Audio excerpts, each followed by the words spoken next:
Hi everyone, today we're going to be going through electron configurations. So to start off with, we need to know three key principles: Aufbau, Hans rule, and the Pauli exclusion principle. And they're written down at the bottom here. We don't really need to know what those mean just yet. They'll make more sense once we start drawing these electron configuration diagrams. So let's just start with an example. It's the easiest way to learn these ones. So let's choose an element. If we go here, periodic table of the elements. Let's look at chlorine. So we have find chlorine on the periodic table. It has an atomic number of 17. So here it is here, chlorine. Now, if the element is neutral, it will have the same number of protons and neutrons. So if it has an atomic number of 17, that means that it has 17 protons. So for it to be neutral, it has to have 17 neutrons. 17 electrons, because they're negative. So now when we draw this, we're going to have to draw 17 electrons on our electron configuration.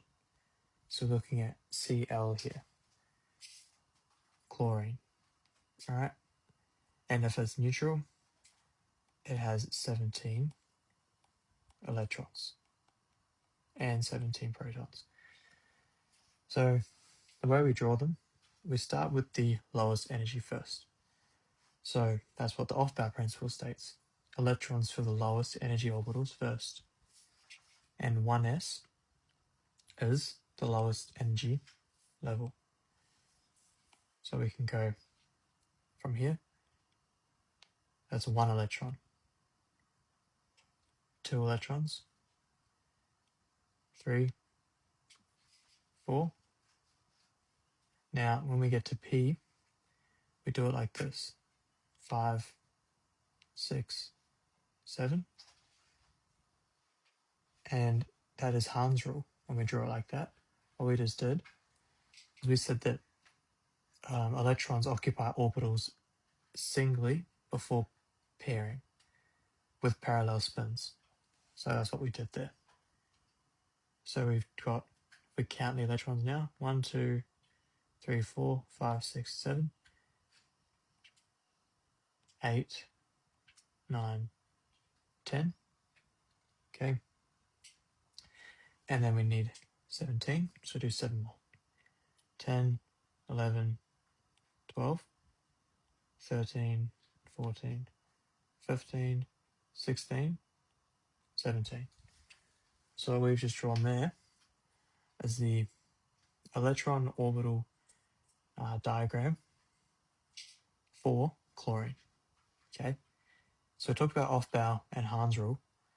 Pauli exclusion principle, that's just saying that each orbital can hold a maximum of 2 electrons with opposite spins. So 1s has 2 electrons, 2s has 2 electrons.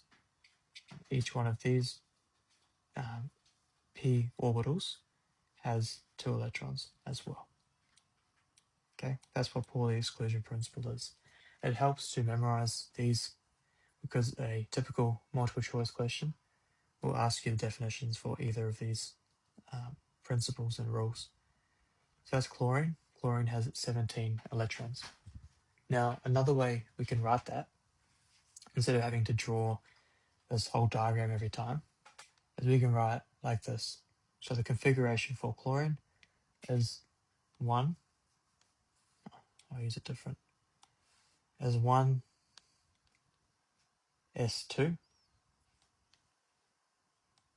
2 S2, 2 P6, 3 S2, and 3 P5. I'm running out of room there, but 3 P5 there.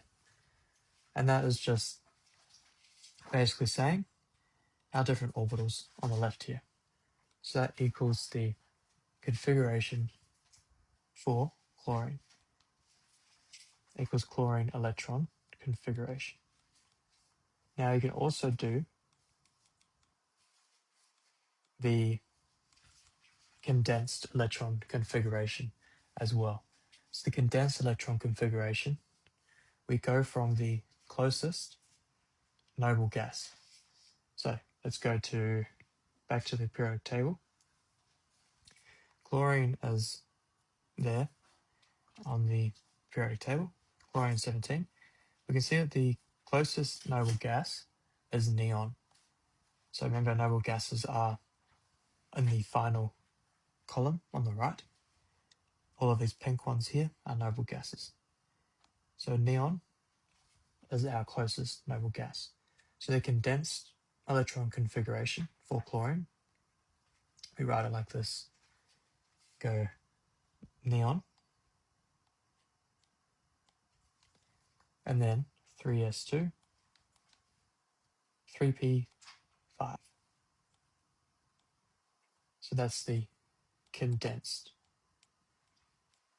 electron configuration. I'm just going to do EC for electron configuration. So they're both correct. Depends on what the question asks for. But if it doesn't specify, you can do either or. Okay. All right. Now that's if an element is neutral. But if we have ions, if we have electrons that are added or removed to the molecule, then the electron configuration will obviously change because we have a different number of electrons. So for example, if this was Cl minus, then we would have an extra electron over here in the 3p orbital.